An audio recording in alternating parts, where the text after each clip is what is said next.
Hey guys, it's Gaby from Gaby Cooking, and today we're making one of my favorite fall dinner recipes. It's butternut squash pasta, and you roast butternut squash and it gets caramelized in the oven. You make it into a sauce. Oh, you guys are going to love it. First things first, we're gonna peel a butternut squash, which is very intimidating for someone who's never done it before, but it doesn't have to be that hard. I'm gonna show you how easy it is. So just trim off both ends, and then take a vegetable peeler, and you're just gonna peel the skin off. And that wasn't too hard, you can do it yourself. You don't have to buy it from the store. Cut that in half, and this piece we can just cut right down the center. There are no seeds in the top half, so we'll just dice that up. But let me show you this bottom half because that has some seeds. Cut it in half, and then take a spoon and just kind of peel out like you would a pumpkin. We are just gonna grab a baking pan or a baking sheet, whatever you have handy, and we'll pile this up. You just wanna make sure that everything's kind of in an even layer. And then to this, we're gonna add some shallots. So just trim the top off. I like to keep the stem intact so it doesn't all fall apart while I'm roasting it. So I turn it on its top and then cut it into fourths or whatever, however many pieces you want, and just throw those right in here. Eventually, we'll take the skin off, when this is all roasting, so then we can process it and make our sauce, but for now, this is fine.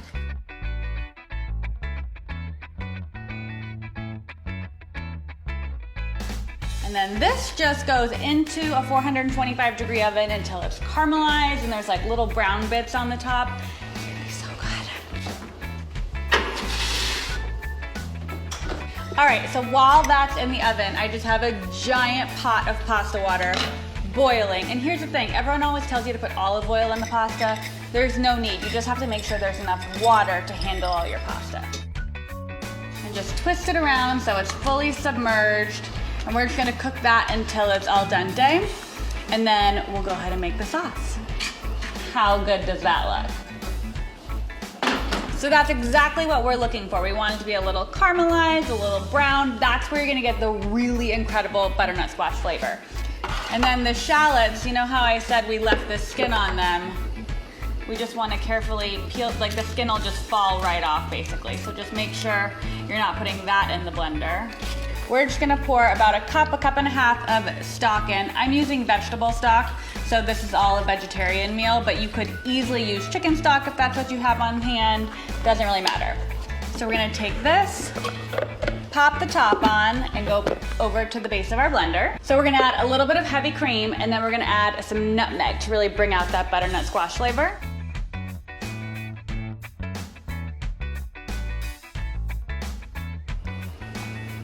I mean, it basically could be a soup, it's so good. Let's just give it a little extra salt, a little extra pepper, and then we'll check on our pasta, and if it's done, we're ready to go.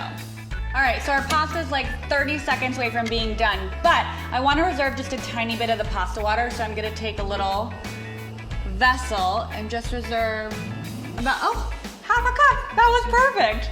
We'll just keep that over here, and we'll use that later if we need to thin out the sauce or anything like that. We are going to pour a little bit of this sauce right into our pasta. I can already tell it needs to be a little bit thinner, which is exactly why we reserved this pasta water. So we'll just pour that in. This looks pretty perfect. There's plenty of sauce on each noodle. We're going to transfer the cooked pasta to a serving dish and finish it off with some fresh herbs. Oh my gosh. Tell me this doesn't just make you happy. This is everything to me. And it came together in under 30 minutes. You could roast the squash days ahead of time and make it into the sauce. I promise you're gonna love it.